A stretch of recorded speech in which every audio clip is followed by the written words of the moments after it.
ஓம் சக்தி. ஓம் ஆதிபராசக்தி. இன்றைய நாளில் ஒரு இனிப்பான செய்தியை உன்னிடம் கூற வந்துள்ளேன். நீ பயந்து கொண்டே இருந்தாயல்லவா? இது சரியாக நடக்குமா, நான் நினைத்தபடியே நடந்து முடியுமா என்று மனதில் போட்டு குழம்பிக் கொண்டிருந்தாயல்லவா?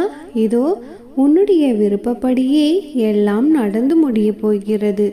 இந்த இனிப்பான செய்தியை உனக்காகவே நான் கொண்டு வந்துள்ளேன் தங்கமே. இந்த ஆசைகளை பெற்றுக்கொண்டே இந்த நாளையும் துவங்கு என் தங்கமே. வாழ்க்கையில் போராடும் குணத்தை பெற்று தீர்க்கமாக நீ வாழ நினைக்கும் என் பிள்ளை நீ. மனம் உறுதி இருப்பவர்களிடம்தான் அதற்கான சோதனை மேற்கொள்ளப்படுகின்றது. என் தங்கமே, உன்னுடைய மனம் என்பது நான் வசிக்கும் கோவில். அந்த கோவிலில் என்னுடைய மனமது இல்லாமல் ஒரு தூசி கூட நுழையாது. என்னை காண வந்த என்னுடைய பிள்ளையான உனக்கு நிறைய விஷயங்களை புரிய வைக்க வேண்டியது என்னுடைய கடமை. எதற்கு தெரியுமா தங்கமே? நீ இன்னும் வளரவே இல்லை. மனதளவில் நீ இன்னும் சிறு பிள்ளையாகத்தானே இருக்கின்றாய். என் தங்கமே, உனக்கான பக்குவத்தை புகட்ட எனது சிற்றத்தையும் காண்பிக்க வேண்டியதாய் இருக்கிறது. என் தங்கமே, ஏனென்றால் அது ஒரு தாயாக எனது கடமையாகும். உன்னுடைய மனதில் என்னை காண வருவதற்கு முன் பல எண்ணங்கள் குதர்க்கமாக எழுந்தது. அது ஏனென்ற கேள்விக்கு விடை கூறுகிறேன் கேள். என் தங்கமே, என்னை தரிசிக்க வரும் என் பிள்ளையின் மனம் தெளிவாக இருக்கத்தான் வேண்டும். அதற்காகத்தான் என்னை பார்ப்பதற்கு முன் உன்னுடைய மனதில் எழுந்த அத்தனை எண்ணங்களையும் நான் அமைதியாக்க வேண்டியுள்ளது. என் தங்கமே, நீ இப்பொழுது உன்னுடைய துன்பங்களால் வலுவிழந்து மனதளவில் பாதிக்கப்பட்டிருக்கின்றாய்.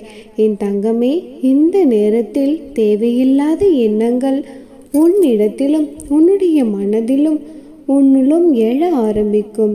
இத்தகைய தருணத்தில்தான் எதிர்மறை எண்ணங்கள் உன்னை ஆட்டி படைக்கிறது.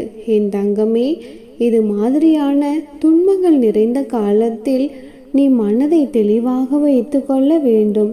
என் தங்கமே, எந்த ஒரு மாயையும் உன்னை ஆட்கொள்ள முடியாமல் பார்த்து கொள்ள வேண்டும்.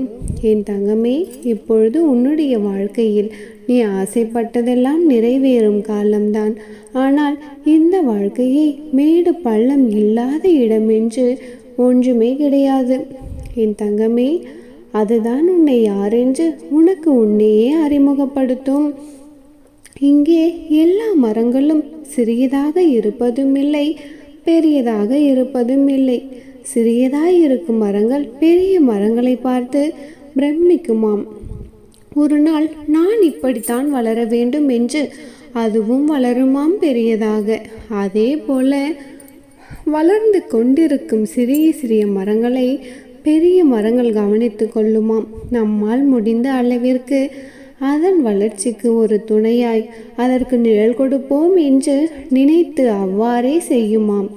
அதே போலவே அந்த மரங்கள் வளர்ந்து மற்ற மரங்களுக்கு தான் பெற்ற உதவியை அதுவும் செய்யும்.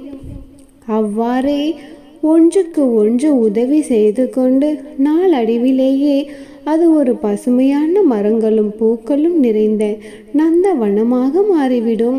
இங்கே முதல் மரம் நாம் வளர்ந்து விட்டோம், இது போதாது, வானளவாக வளர்ந்து நிற்க வேண்டும் என்று நினைத்து கொண்டிருந்தால் நந்தவனம் அங்கே தோன்றி இருக்க முடியாது. அது தரத்தை பார்க்கவில்லை. தனக்கு கிடைத்த போதுமான வளர்ச்சியில் மன நிறைவு பெற்று அடுத்தடுத்து சிறிய மரங்கள் வளரவும் உதவி செய்தது. அவற்றைப் போலவே தான் மனிதனும் எண்ணினான். எல்லோரும் வாழும் வாழ்க்கை நந்தவனமாக மாறிவிடும். நீ உன்னுடைய மனதிற்கு நன்றாகத்தான் வாழ்வாய். ஏனென்றால் நீயும் அந்த மரத்தை போலத்தான். நீ ஒரு பக்கம் வளர வேண்டி இருந்தாலுமே கூட மற்றவருக்கு உதவி புரியும் குணமும் நிறைவாய் உனக்கு இருக்கிறது. என் தங்கமே, அதனால் தான் கூறுகிறேன், நீ நன்றாக வாழுவாய். என்னுடைய பரிபூர்ண அருளும் ஆசீர்வாதமும் உனக்கு என்றென்றும் உண்டு. என் தங்கமே, உன்னுடைய வாழ்க்கையில் நடந்த எல்லாவற்றை பற்றியும் என்னிடம் நீ வந்து சொல்லிக்கொண்டே இருக்க வேண்டும் என்ற அவசியமில்லை தங்கமே. ஏனென்றால் நடந்த எல்லாவற்றையும் நடத்தி கொண்டிருப்பவள் நான் அல்லவா? இது எனக்கு நடக்குமா, இது எனக்கு நடக்காதா என்ற யோசனைகளை பிறரிடம் சென்று கேட்டுக்கொண்டே இருக்காதே என் தங்கமே. நடக்க வேண்டுமா நடக்கக்கூடாதா என்று முடிவெடுப்பவள் நானே இங்கு சர்வாதிகாரி. சகலமும் என்னுள் அடங்கியே இருக்கும் என் தங்கமே. இந்த அன்னையை அம்மாவாக பெற்ற நீ எதற்காக கலங்கிக் கொண்டே இருக்கின்றாய்? நானே உன் அனைவருடைய அந்தரங்க ஆட்சியாளராக இருதயத்தில் அமர்ந்திருக்கின்றேன்.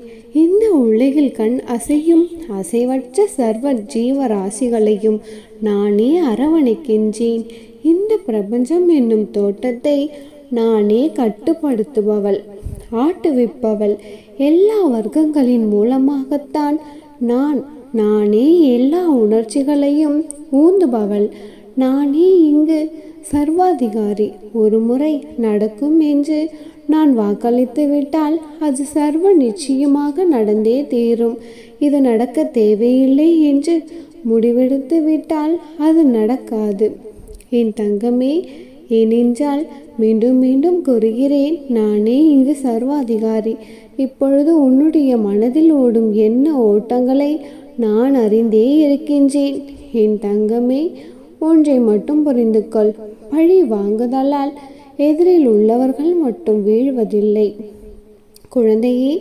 அவர்கள் அக்குணம் படைத்தவர்கள்தான். ஆனால் நீயோ அப்படி கிடையாது. உன்னுடைய பண்புகள் வேறு.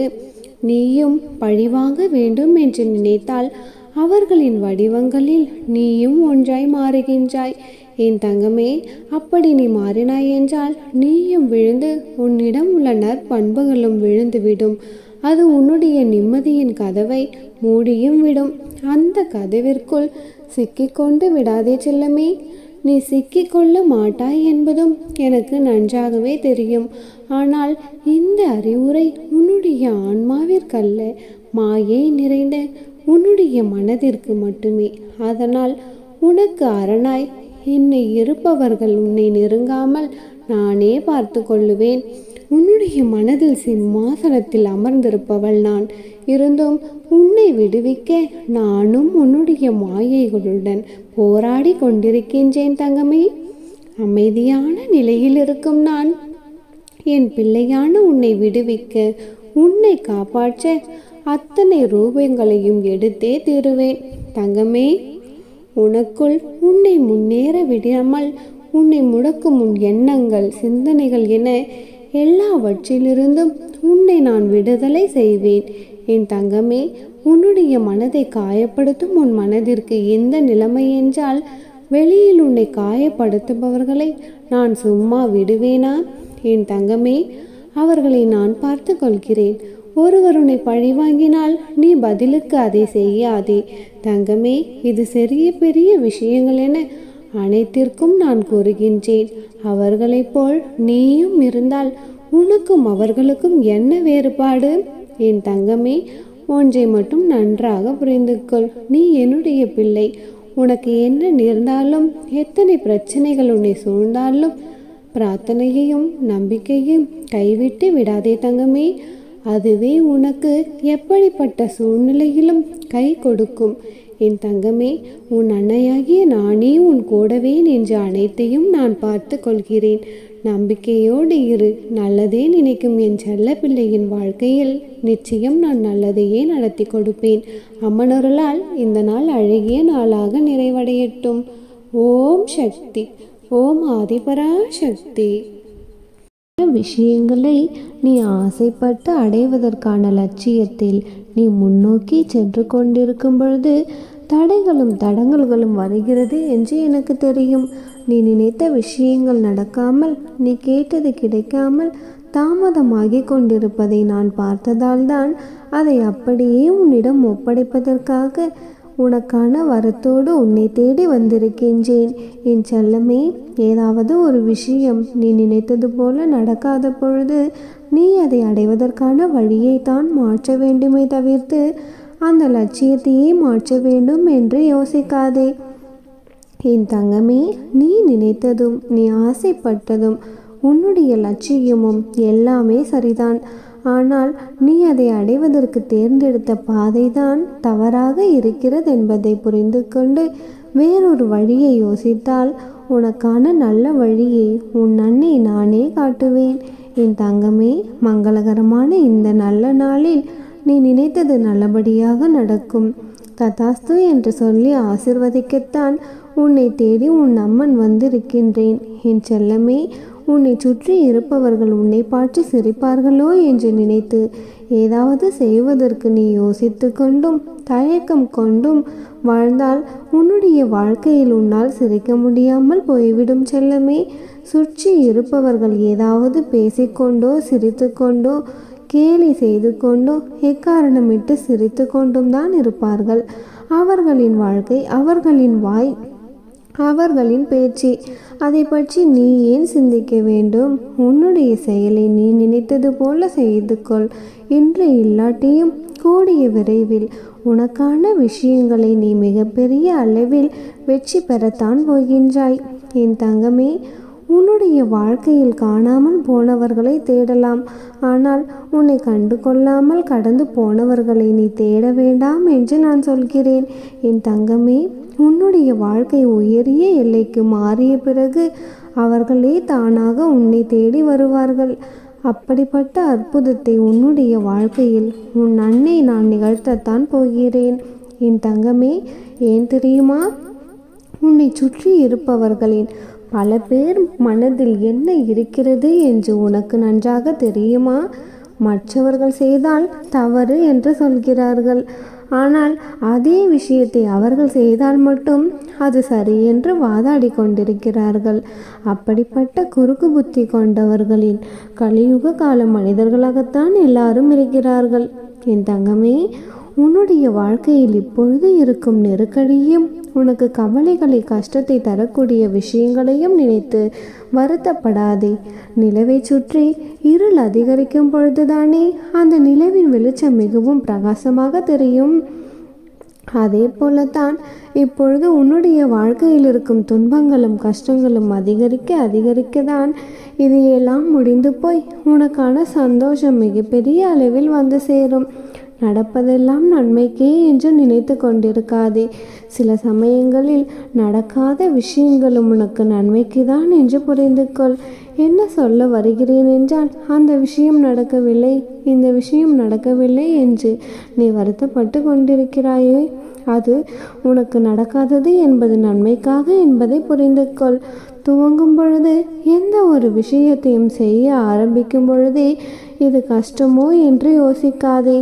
லட்சியம் என்பதை மனதில் உறுதியாக வைத்துக்கொண்டு திரும்பி பார்க்காமல் அதற்கான வேலையையும் முயற்சியையும் நீ தொடர்ந்து செய்தாயானால் அது எவ்வளவு தூரம் இருந்தாலும் உன்னுடைய லட்சியத்தை நான் நிறைவேற்றி காட்சி விடுவேன். என் செல்லமே, உன்னுடைய கனவுகளுக்கு உயிர் கொடு. நீ ஆசைப்பட்டதை அடைய முயற்சி செய். நாளை என்று தள்ளி போடாதே. இன்றே துவங்கு. என்று ஒரு நாள் கிடைக்க போகும் வெற்றி விரைவில் உனக்கு கிடைக்கும்படி உன்னுடைய அன்னை உன்னை நான் ஆசீர்வாதம் செய்கின்றேன். எது உன்னையும் உன் மனதையும் பலவீனப்படுத்துகிறதோ தயக்கமில்லாமல் நீ அதை தூக்கி எறிந்துவிடு என் செல்லமே. எதுவும் மனதிற்கு தைரியத்தையும் தன்னம்பிக்கையும் கொடுக்கிறதோ அது எப்பொழுதும் உன்னுடைய அருகிலேயே வைத்துக்கொள். உன் அன்னையும் நான் உனக்கு நல்லதை மட்டும்தான் செய்வேன். உன்னை மதிப்பவர்களிடம் நீ தாழ்ந்து போய் பணிவோடு பேசுவதில் தவறு கிடையாது. ஆனால் உன்னை மதிக்காமல் அலட்சியம் செய்பவர்களிடம் நீ பேசவே வேண்டாம். நீ வாழ்ந்து காட்டுவதன் மூலமாக அவர்களை நீ பேச வைக்கலாம். நீ உயர்வான வாழ்க்கையை வாழும் பொழுது அவர்கள் உன்னை பற்றி பேசும்படி உன்னுடைய வாழ்க்கையை அமைத்துக்கொள் செல்லமே. அதே நேரத்தில் அதே போல நீயும் பணத்தை வைத்து எந்த ஒரு உறவையும் மனிதனையும் தாழ்வாக நினைக்காதே. ஏனென்றால் பணமும் சரி வாழ்க்கையும் சரி நிரந்தரமில்லாதது.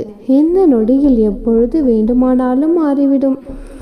கோடியில் இருப்பவர் மேலே உயர்வார். மேலே உயர்ந்த வாழ்க்கையை வாழ்பவர் தெரு கோடியில் போய் நிற்கக்கூடிய நேரம் வரும். அதனால் யாரிடமும் இருக்கும் செல்வத்தை வைத்தோ காசை வைத்தோ பணத்தை வைத்தோ அவர்களுக்கு மதிப்பு கொடுக்காதே செல்லமே. எல்லாரையும் மனிதர்களாக மட்டுமே நினை. விளக்கின் அடியில் படர்ந்திருக்கும் இருள் எப்பொழுது யாருக்கும் தெரியாதோ அதே போலத்தான் சிலரது வாழ்க்கையில் இருக்கும் கஷ்டங்களும் வெளியில் தெரிவதில்லை. உன்னுடைய கஷ்டங்களையும் நானே தீர்த்து வைத்து உன்னை சந்தோஷப்படுத்துவேன். மகிழ்ச்சியாக வாழ கற்றுக்கொள் தங்கமே. இனியெல்லாம் நல்லதாகவே நடக்கும். ஓம் சக்தி. ஓம் ஆதிபராசக்தி.